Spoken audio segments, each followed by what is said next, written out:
So this evening, I'm here with a gentleman that's a hidden gem in the Boston area, and a master watchmaker and a repair expert who's been working for decades in both Europe as well as in the United States, primarily in the Boston area.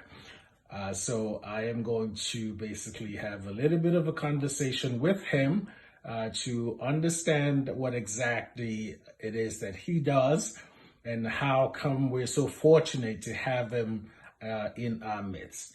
So I'm going to start, and I hope I don't mess this up too much, but bueno, Sarah, Maestro Mastromattei. Did I say that right? Perfect. Perfecto? So how exactly do you say your name, Antonio? Antonio Mastromattei. Antonio Mastromattei. Excellent. So, Mr. Mastromattei, thank you very much for doing this. For one, I'm extremely impressed in the work that you do. I have been fortunate to have some repairs and service done by you, and believe me, the work that you do is just exceptional. So the first question I'm going to ask you is, how long basically have you been involved in watches, watch repair, watch service, the making of watches? How long would you say you've been doing this for? 65 years. So you have been working 65 years, and this is 65 human years. Yes. Wow. And how exactly did you start with watches? About was 12 years old. 12 years old. And this was in Italy? In Italy. So how did you, at 12 years old, start fixing watches? How did that come about?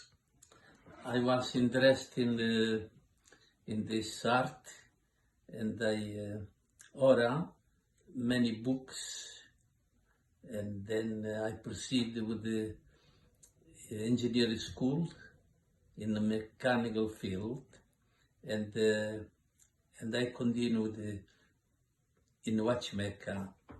Wow.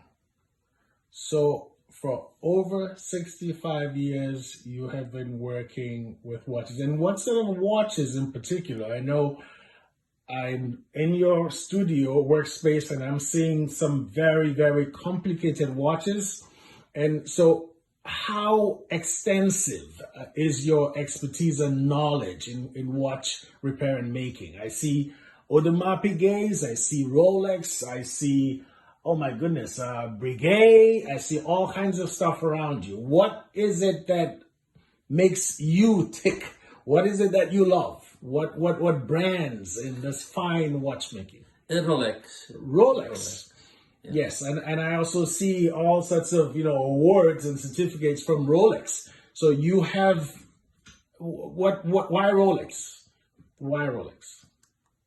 Well, it's more practical, and it's very fine quality with the parts, with the construction, with the design, and So it's the quality of Rolex that basically draws you to, I guess, wanting to spend a lot more time with that brand. Now, if I'm just off the street and I'm looking for some place to go fix my Rolex watches, typically what happens is I get this astronomical pricing, and it frightens me and scares me away. And that's what I find most people say, at least, the few friends that I know and have. And that's sort of what puts them off. Why is it that Rolex watches are so expensive to fix?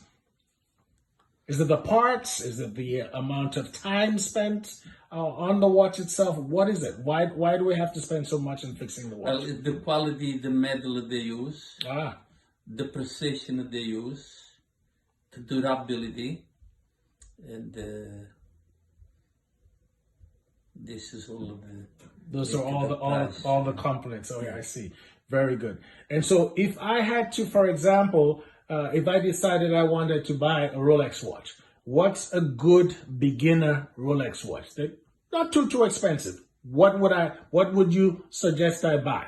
Is it just your regular day date watch, or what do you recommend for a start for a Rolex? For somebody that's interested and just wanting to start. Well, the model did just. They just okay. Yeah. That's sort of your entry level for Rolex watches. Yes. Yes. And in terms of the mechanics behind it, I know outside you have all kinds of designs for Rolex and all kinds of, in certain cases, have diamonds and precious stones, but the end